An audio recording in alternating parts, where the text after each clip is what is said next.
Atenção! Vai começar agora uma teleaula de ensaios de materiais do curso profissionalizante. Este módulo tem um total de 25 aulas. Hoje você vai assistir a teleaula número 22. Bons estudos!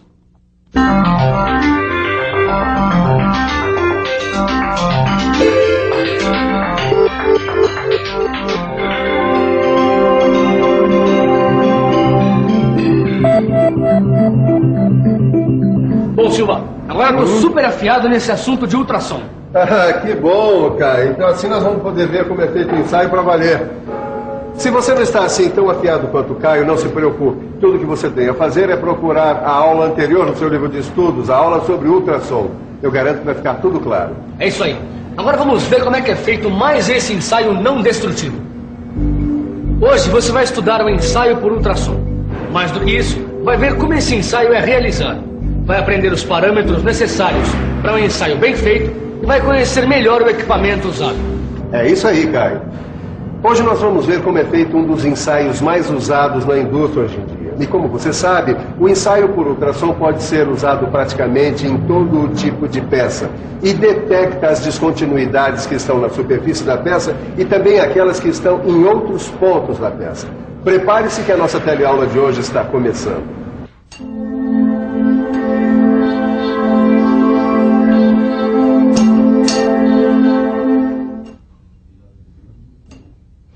Você continua lendo, hein, Neuza? O que é que tem de tão interessante aí, hein? Espero que você não esqueça que a gente ainda tem que consertar a suspensão do kart, né? Eu sei, Ed. Mas aqui tá muito interessante isso que eu tô lendo. Eu tô começando a entrar de cabeça no ensaio por ultrassom. Bom, mas a gente já não viu isso na teleaula passada? É, mas naquela teleaula eu só aprendi o que era o ultrassom. Agora eu vou ver como o ensaio é feito. Aliás, Ed, você devia se interessar por isso. Todo conhecimento nessa área é super importante pra gente. É, talvez você tenha razão, Neuza. O que é que você já viu do ensaio? Eu tô começando a ver, mas eu já saquei uma coisa muito importante. Eu tô começando a entender como o ultrassom detecta as descontinuidades. Existem 4 técnicas para isso, você sabia? Então vamos a elas, vamos conhecer as técnicas de ensaio. Olha aí, Edgar. A primeira técnica é a da transparência. Olha só esse esquema. Tá vendo?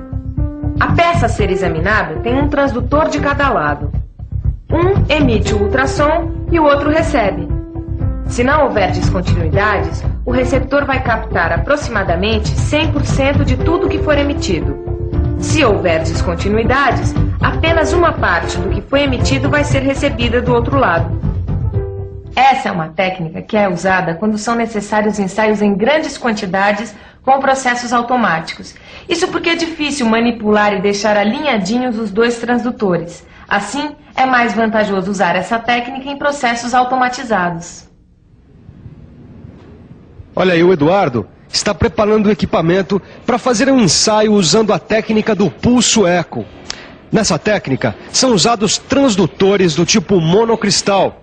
Quer dizer, são transdutores que têm apenas um cristal piezoelétrico que é responsável pela emissão do ultrassom e também por sua recepção. Olha só, o ultrassom vai passando pela peça.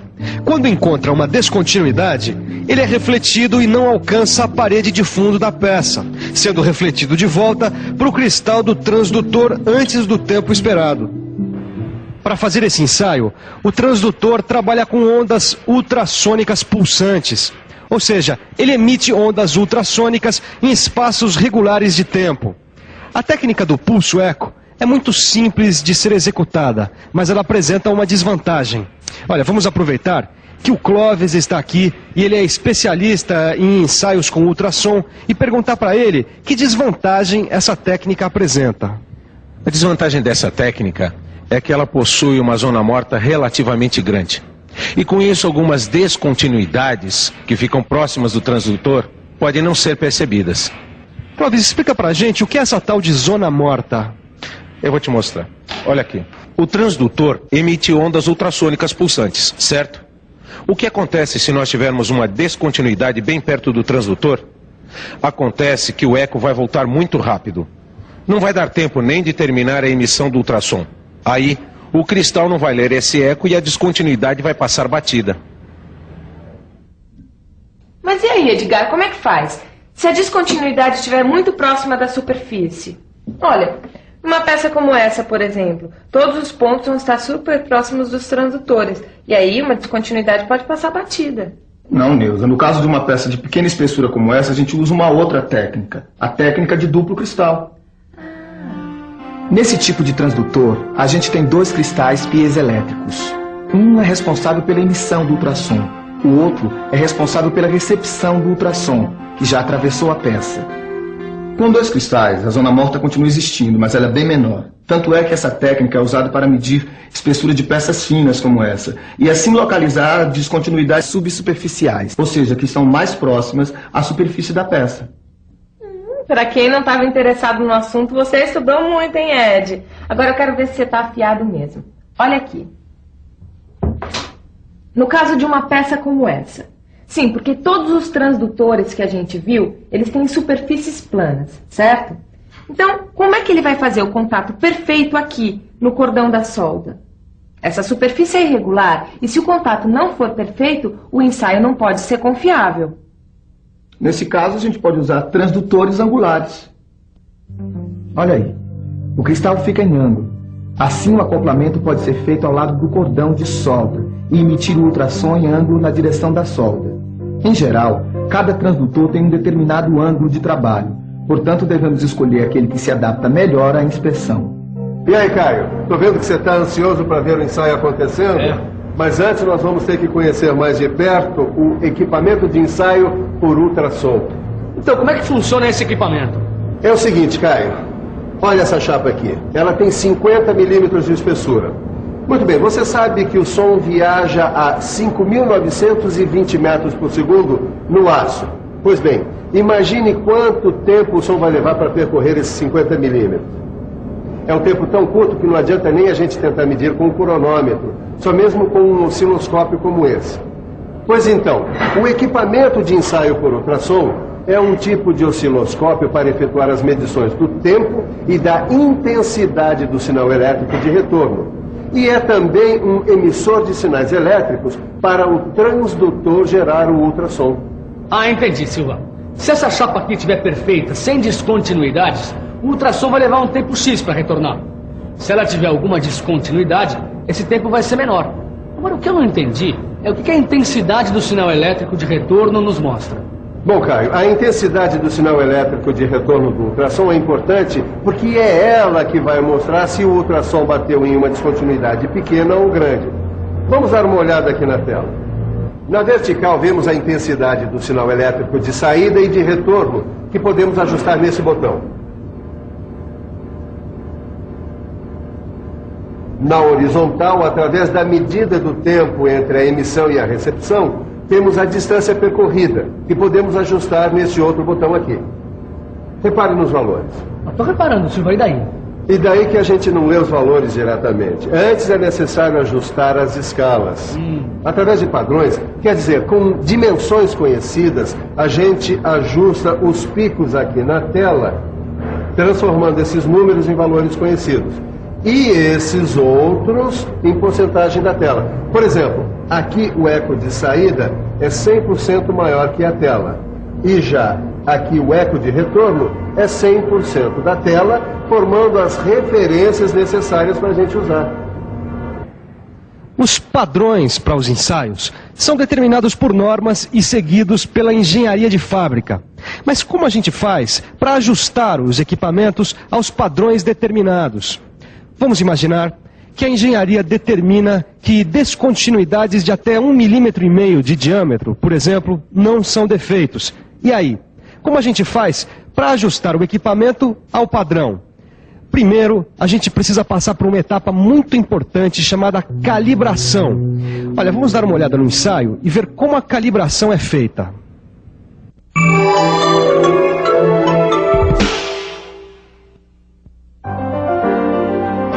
A calibração começa com a conexão do cabo coaxial ao transdutor.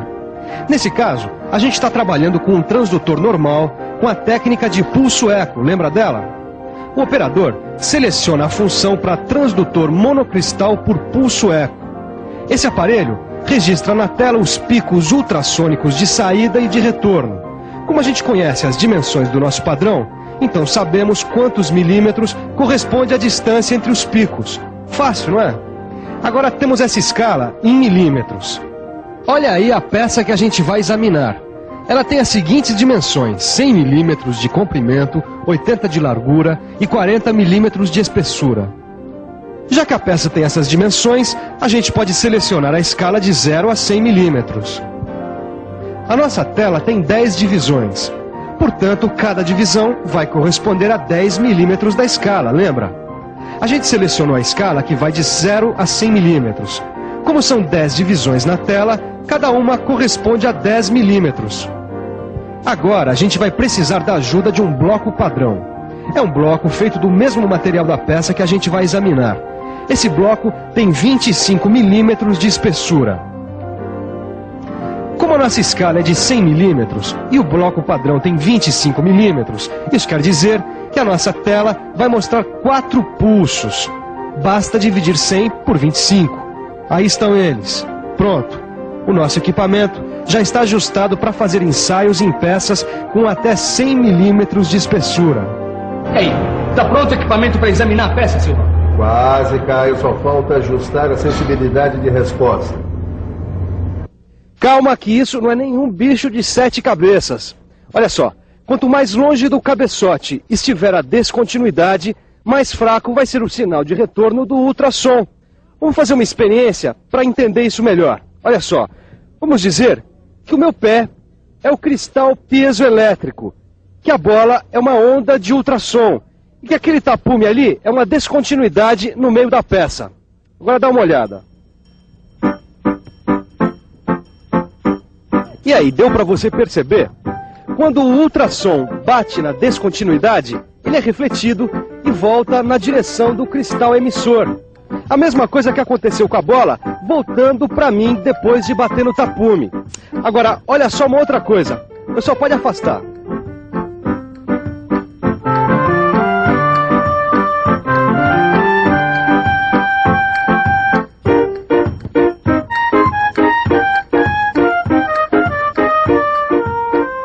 Ficou bem claro, não é?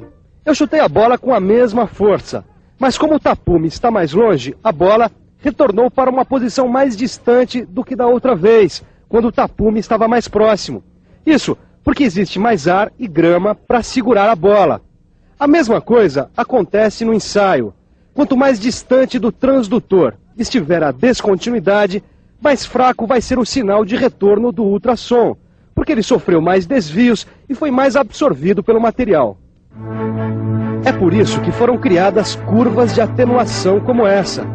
Elas mostram que os picos de retorno diminuem em função da distância das descontinuidades em relação aos transdutores.